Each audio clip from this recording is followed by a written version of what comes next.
Yes, good morning. Ayun. Hello. Hello. Nasa Pilipinas na po ba kayo, attorney? Yes, nasa Pilipinas na. Ayan, diretso po tayo agad dito sa issue, no, kung saan ang kampo nga po ng mga Duterte ay ang gusto po nilang mangyari, mungkahin nila, limitahan sa national ID or pasaporte lang ang tatanggapin na valid IDs ng pre-trial chamber para po sa verification ng pagkakakilanlan ng mga biktima. Ano po ang reaksyon ninyo tungkol dito? Hindi makatao.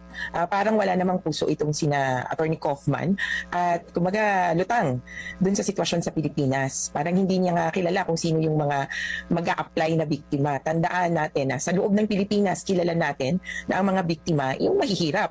Sabi nga namin, hindi naman to naging war on drugs, kundi massacre of the poor.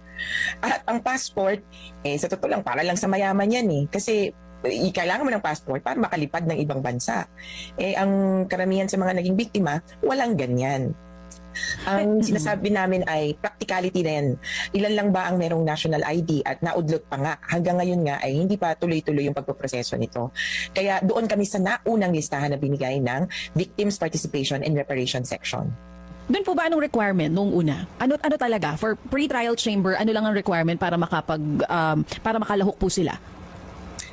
Ang requirements ay aprobahan nga correct ng pre-trial chamber at ang una nilang i-approve ay yung form. So nauna na merong na-submit